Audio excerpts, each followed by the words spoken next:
Selamat pagi, salam olahraga. Semoga senantiasa sehat.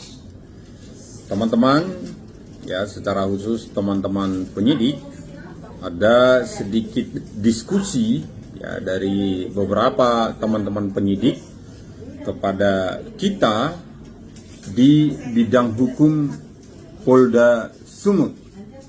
Ada pertanyaan dari teman-teman penyidik ya, terkait penahanan. Pertanyaannya adalah, dalam hal penyidik melakukan pemanggilan terhadap seorang tersangka, apakah sebelum dilakukan penahanan, maka perlu diterbitkan surat perintah penangkapan?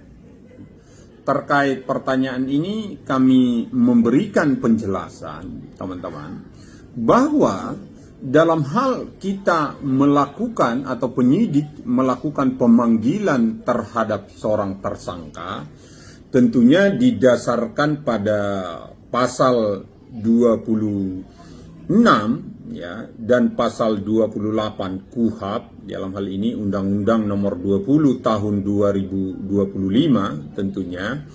Maka setelah dilakukan pengambilan keterangan, dalam hal akan dilakukan penahanan, maka sama sekali tidak dibutuhkan penerbitan surat perintah penangkapan ya. Justru apabila teman-teman setelah melakukan pemanggilan seseorang sebagai tersangka dan kemudian dilakukan pengambilan keterangan ya, selanjutnya diterbitkan kembali penangkapan sebelum dilakukan penahanan, maka ini akan menimbulkan situasi atau keadaan yang ambigu.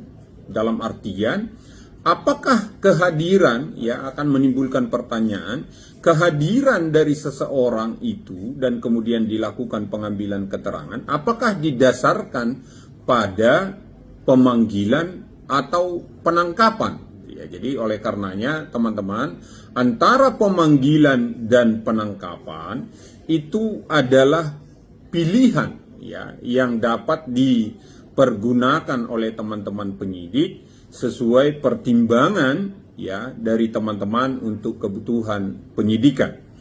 Tetapi yang menjadi penting teman-teman, pada saat teman-teman akan melakukan penahanan ya terhadap seseorang yang sebelumnya dipanggil, maka tentu harus dipastikan bahwa ya terhadap seseorang itu ya pada saat akan dilakukan penahanan harus dipastikan bahwa syarat objektif ya, syarat objektif penahanan sebagaimana diatur dalam pasal 100 ayat 2 dan ayat 1 KUHP kita itu yang mengatur, yang pertama di ayat 1 ancaman hukumannya adalah ancaman hukuman 5 tahun ke atas, dan beberapa pasal pengecualian di ayat 2-nya. Baru kemudian juga penting diperhatikan tentang syarat material ya penahanan, dalam hal ini terpenuhinya 2 alat bukti. Baru kemudian ada syarat formil, dalam artian harus dilengkapi adanya surat perintah penahanan yang di dalamnya mencantumkan identitas dari tersangka dan kronologis perkara yang dipersangkakan.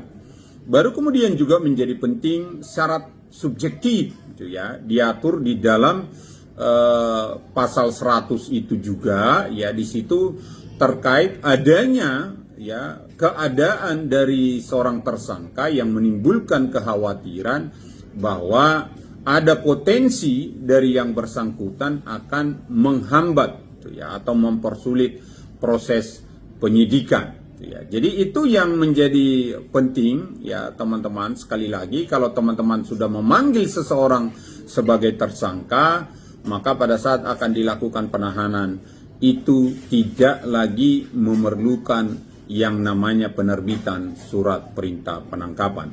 Itu yang bisa kita sampaikan ya dari bidang hukum Polda Sumut. Tetap semangat ya. Oke Jambre.